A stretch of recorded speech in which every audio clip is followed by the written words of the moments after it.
So lately it has become a little bit clear that Elon is, well, he doesn't like the New York Times and he does not like NPR. So first, he decided to remove the New York Times checkmark.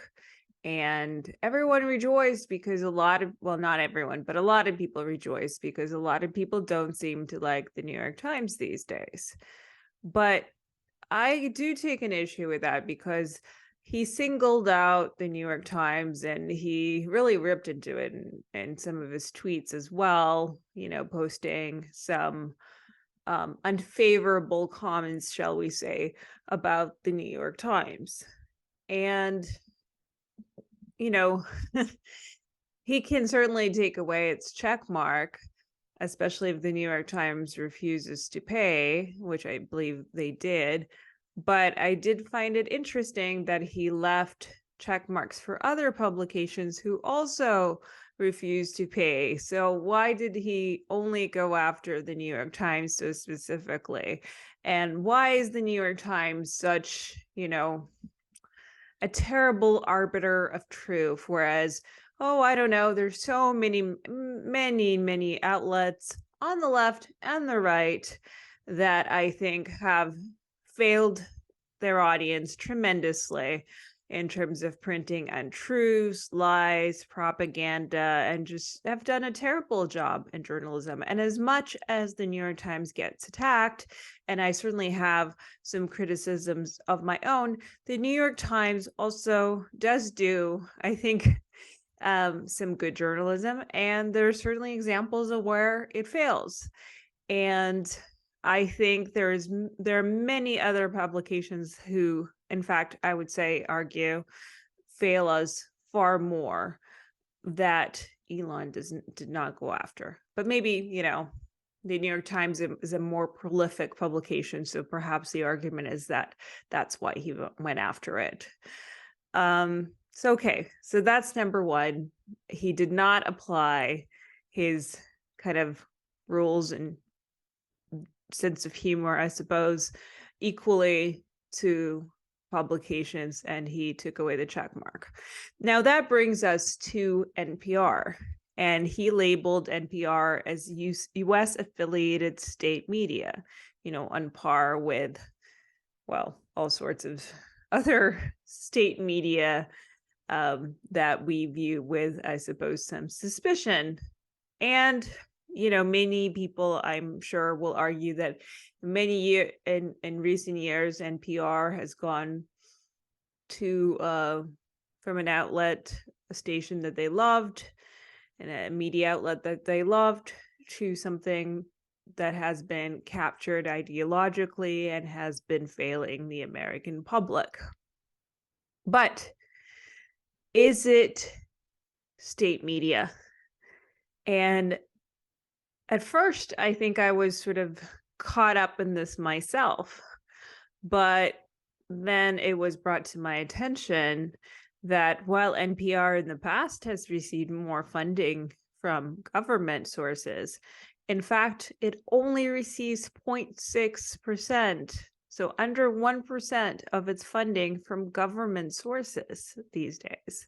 So is it really fair to label it as such? And I noticed that in Twitter's own terms of service, it was excluded specifically by name. I believe PBS and NPR were both excluded from being considered as such because they were considered to have editorial independence. Now, I think this was put into writing by previous administration from Twitter 1.0. And I think once people started pointing that out, the wording was changed and NPR was specifically taken out. And again, so aside of the fact that this is only less than 1% of that funding comes from government sources. So I think, I don't know that valid case can be made that this is literally controlled by the government with that little funding coming from the government. So I already think it's quite unfair to put that label on it, regardless of what you think of NPR, which I think there's much valid criticism that could be aimed and successfully shot towards NPR. But again, he singled out one specific media outlet. And that brings me to, for example, CBC, a very blatant example, a Canadian media outlet. And I looked that one up, and its funding, I think, is something like $1.6 billion, which makes up 70% of its funding, comes from government sources. Now, that I think could be fairly labeled as state media. So, why label NPR but not CBC? Again, I think this kind of selective targeting and then people sort of cheering for it because it fits their ideological, I don't know, hatred narrative. I don't think that is the right way to go. And I think Elon is sort of memeing and playing games and joking around. But when he came to Twitter, he said, I'm going to piss people off on the right and the left, and it's going to be equal, and everyone's going to be pissed off at me. But, I'm going to try to be fair, something like that. And I don't think that he's living up to it. I think he's kind of doing whatever pleases him in the moment. And there's a populist kind of angle to it because there's certainly a lot of people feeling a lot of satisfaction because they've been felt led down by the New York Times and NPR, and these are popular outlets to gang up on and hate on. And maybe a lot of it is fair, maybe not. People are going to have different opinions on that, but is it fair? Is it correct to sort of target those? Whereas is the standard, are the rules being applied? I guess that's the big question.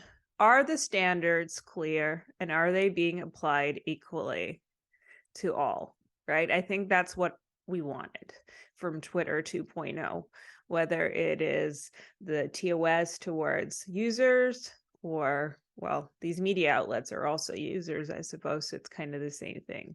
Is it being applied fairly, equally, and is there transparency and clarity in the rules? And I believe that is a no. So that's where I stand.